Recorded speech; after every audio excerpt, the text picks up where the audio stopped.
भगवान महावीर के चरणों में कोटि से वंदन। एक अवतारी चक्रवर्ती विष्णु प्रतिज्ञाधारी अखंड काल ब्रह्मचारी आचार्य संप्रदाय श्री जयवंती माता के चरणों में कोटि से वंदन।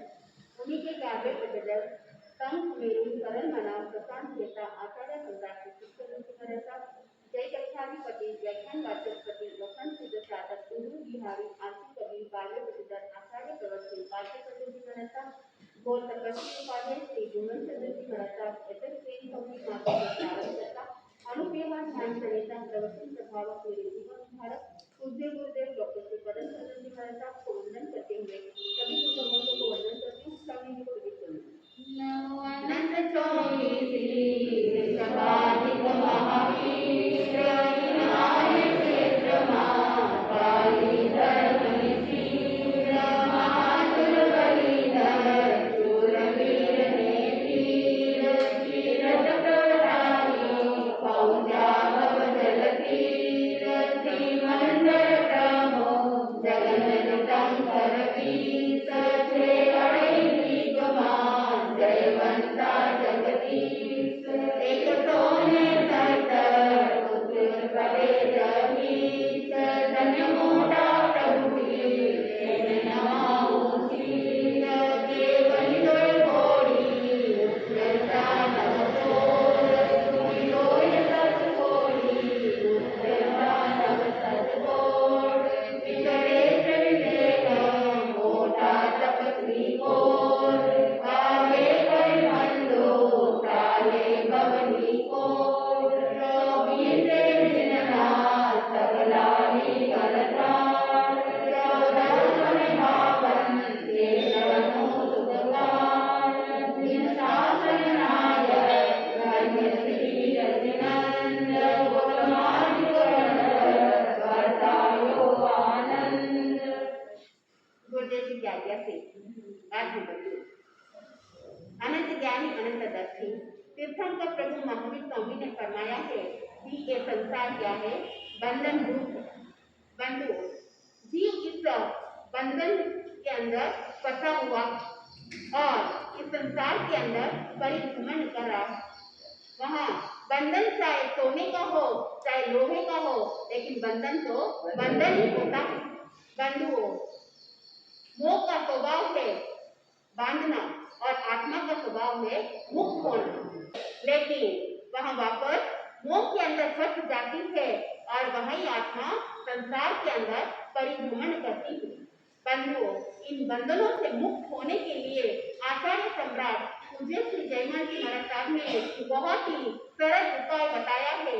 जो साधक गुणी जनों का गुणानुवाद करता है, गुण कीर्तन करता है, तो वहाँ पे भावपूर्वक वंदन करते हुए उन बंधनों को मुक्त कर सकता है। बंधुओं, आगे की कड़ी के अंदर बताए इस दिन शासन के अंदर जो 24 तीर्थंकर है, उन 24 तीर्थंकरों के कुल 1452 गणधर है। बंधु, जो प्रथम गणधर गौतम स्वामी भगवान महावीर स्वामी के सुशिष्य थे। वैसे तो भगवान महावीर स्वामी के प्रथम शिष्य कौन कहलाता है? गौशालक कहलाता है, लेकिन वहाँ पे सुशिष्य की श्रेणी में आता है और सुशिष्य के अंदर गौतम स्वामी को लिया गया है। एक माता के दो पुत्र होते हैं, एक कपूर और एक सपूर, लेकिन बंधुओं कहेंगे तो क्या कहेंगे? पुत्र ही कहेंगे। तो वहाँ भगवान महावीर स्वामी के शिष्य दोनों थे, लेकिन सुशिष्य के अंदर गौतम स्वामी को लिया। बंधु, गणधर किसको कहते हैं? दो शब्द से बना है, गण और धर। गण यानी समूह, गण यानी ग्रुप, गण यानी दल, और धर यानी धारण करने वाला व्यक्ति। जिस समूह का नायक होता है, जिस समूह का अधिपति होता है, घर के अंदर बहुत सारे मेंबर्स होते हैं, लेकिन उसके अंदर सबसे वरिष्ठ होते हैं जो फैमिली के हेड होते हैं। अपापा नगरी के वहां पर एक सोमी ब्राह्मण था। वहां सोमी ब्राह्मण यज्ञ का अनुष्ठान करवाता है और वहां इंद्र बुद्धि थे। वहां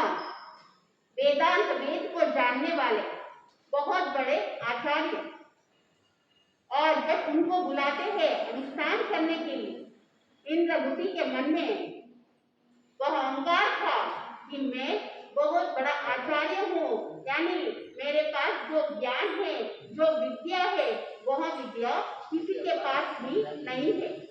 बंधु, साधक भूल जाता है कि अपने से बड़े ज्ञानी होते हैं, लेकिन अहंकार के कारण से वहां पर परत आ जाती है, सूझबूझ खो देता है, अपने आप को भूल जाता है।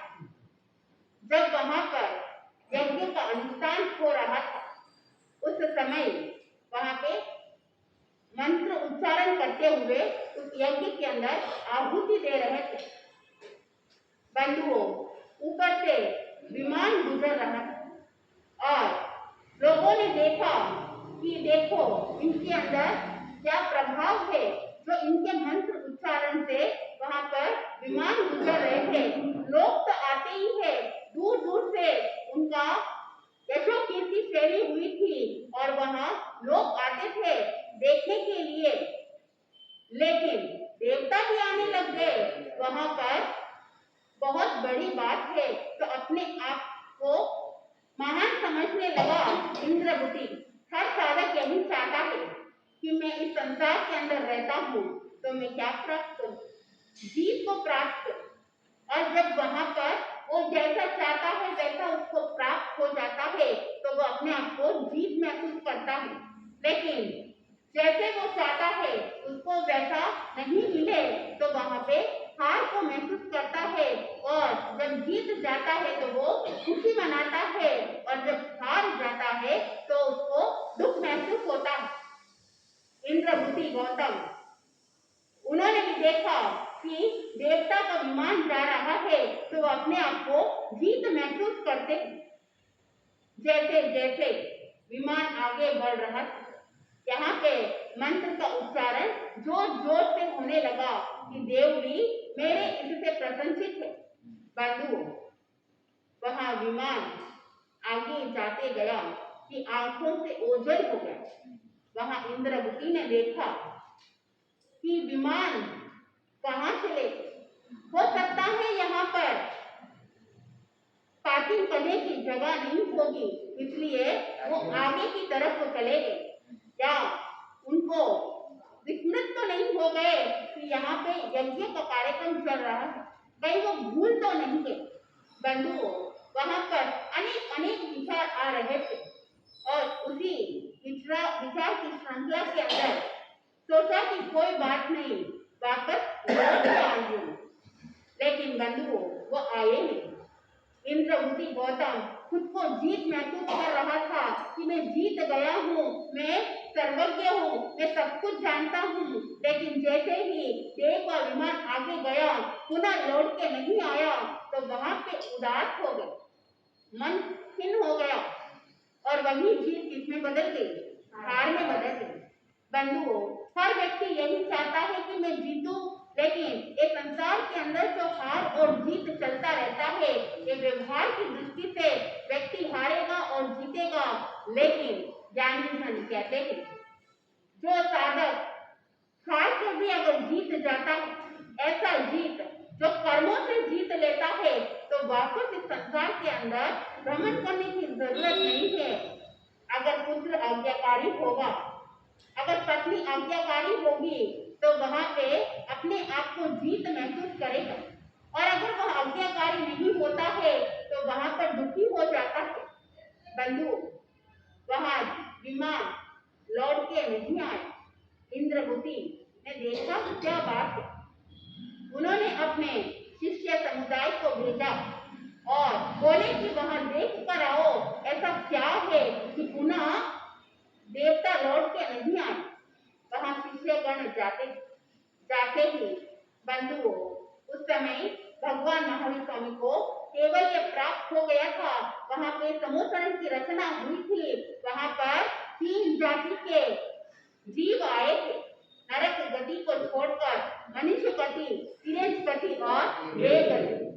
वहां का जो रूप देखा, वहां का जो प्रसंग देखा, वह शिष्यगण वापस लौट के आते हैं और इंद्रभूति को पूरी बात बताते हैं।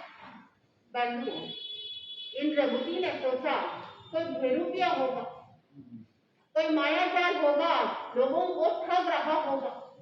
मैं सर्वज्ञ हूँ, मेरे अलावा और कोई सर्वज्ञ नहीं हो सकता। बंधु, जब इंसान के स्वाभिमान पर ठेस पहुंचता है उस समय व्यक्ति क्रोधित हो जाता है। क्रोध का और कोई कारण नहीं। ज्ञानी जन कहते हैं जो साधक मान का क्षय कर लेता है तब वहां पर क्रोध नहीं आएगा। लेकिन हर व्यक्ति ये चाहता, जैसे मैं चाहता हूँ वैसे ही होवे, लेकिन वो हो नहीं पाता। वहां जैसे कि शिष्य के मुखारविंद से सुना कि वहां पे ऐसा ऐसा दृश्य है, इंद्रभूति गौतम के मन में आया, मैं जाकर देखता हूँ ऐसा क्या है वहां पर।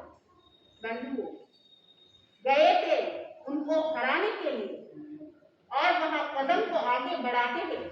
जैसे ही वहां पे कदम रखे, भगवान महावीर स्वामी को देखा, सोचा कि कहीं ये तो ब्रह्मा तो नहीं है। बंधु, ब्रह्म तो हो नहीं सकते, क्योंकि ब्रह्म के चेहरे के ऊपर वो वृद्धता झलकती है, लेकिन इनके चेहरे के ऊपर कोई वृद्धता दिख नहीं रही।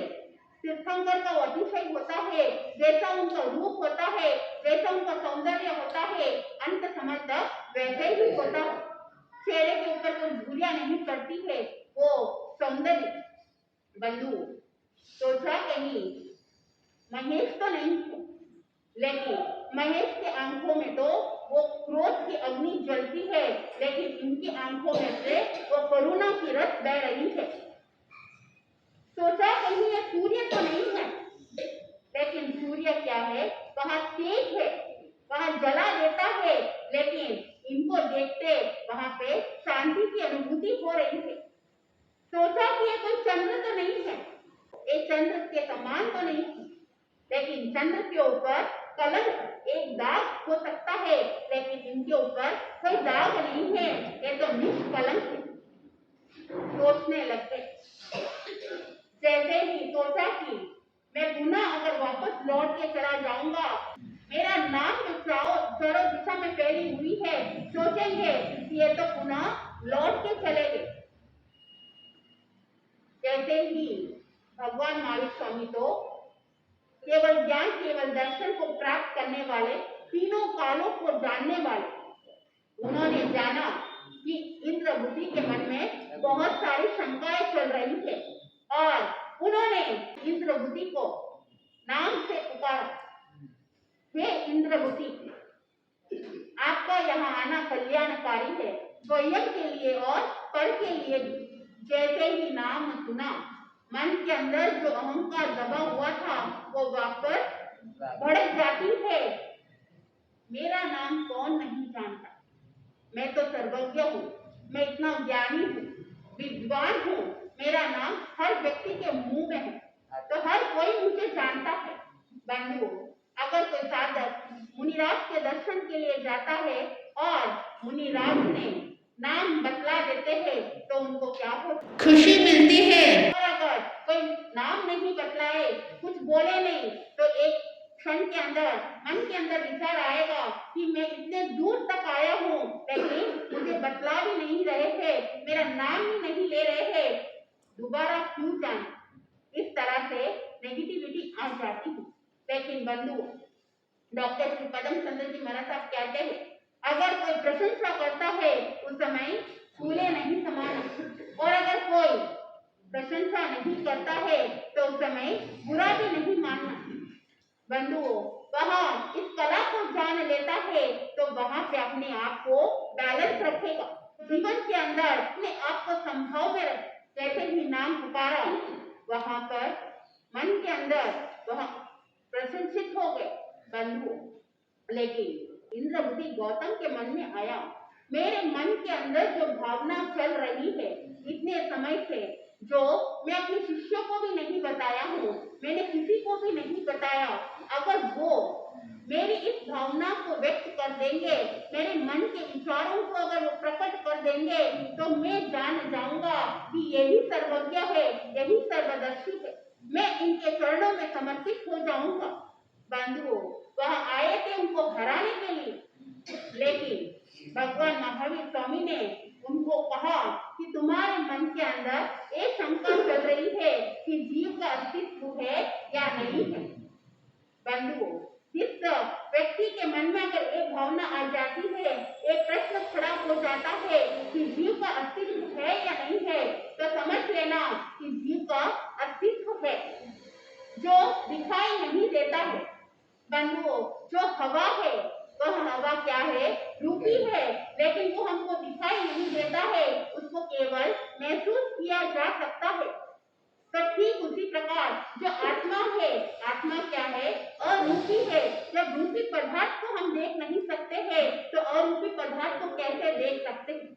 आत्मा को देख नहीं सकते हैं, आत्मा को हम महसूस कर सकते हैं।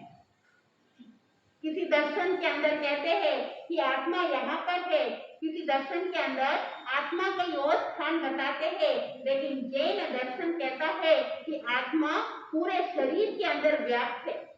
बंधु, इंद्रभूति गौतम को एहसास हो गया कि जिसको मैं अपने आप को सर्वज्ञ सर्वदर्शी मानता था, लेकिन मैं तो कुछ भी नहीं हूँ। भगवान महावीर स्वामी ही सर्वज्ञ और सर्वदर्शी है। बंधुओं, उनको हराने के लिए आए थे, लेकिन वो स्वयं ही हार गए। हारने के बाद भी वो जीत गए। बंधुओं, वहां पर उन्होंने उनको गुरु मान लिया और उनके समक्ष दीक्षा लेने का भाव व्यक्त किया, और वो अपने जो शिष्य समुदाय थे 500 शिष्य, उनको कह दिया मैं तो अभी इनके चरणों में समर्पित हो रहा हूँ। वहां पे ये नहीं कहा कि तुम भी मेरे साथ चलो, वहां यही कहा आपको जैसे दुख उपजे वैसे करो, लेकिन मैंने अपना जीवन यहीं पे समर्पित कर दिया। बाकी जो 500 शिष्य और 11 गंधर्व के अंदर एक तो इंद्रभूति गौतम और बाकी के जो 10 गणधर है, वह भी कहते हैं जब आपने उनको गुरु मान लिया है, हम इतने साल आपके साथ रहे, आपके पास अध्ययन किया, तो हम भी क्या करेंगे? आप ही के पीछे चलेंगे, तो हम भी यहाँ पे समर्पित होते हैं। बंधु, गौतम स्वामी हार कर भी जीत गए, अपने कर्मों को काटने के लिए आगे बढ़ जाते थे। तो हर व्यक्ति संसार के अंदर हारना नहीं चाहता है, जीतना चाहता है, इस बंधन से मुक्त होना चाहता है। तो इस बंधन से मुक्त होने के लिए आत्मा के साथ में एक जो शरीर मिला है, बंधुओं, इसको सदुपयोग करना है, ज्यादा से ज्यादा धर्म आराधना करना है, गुणियों का गुणगान करना है। तो जो साधक इस मार्ग से आगे बढ़ेगा, तो अपने कर्मों को क्षय करते हुए अपने आप को आनंदित महसूस करेगा। मैं अपने शब्दों को यहीं पे विराम देती हूँ।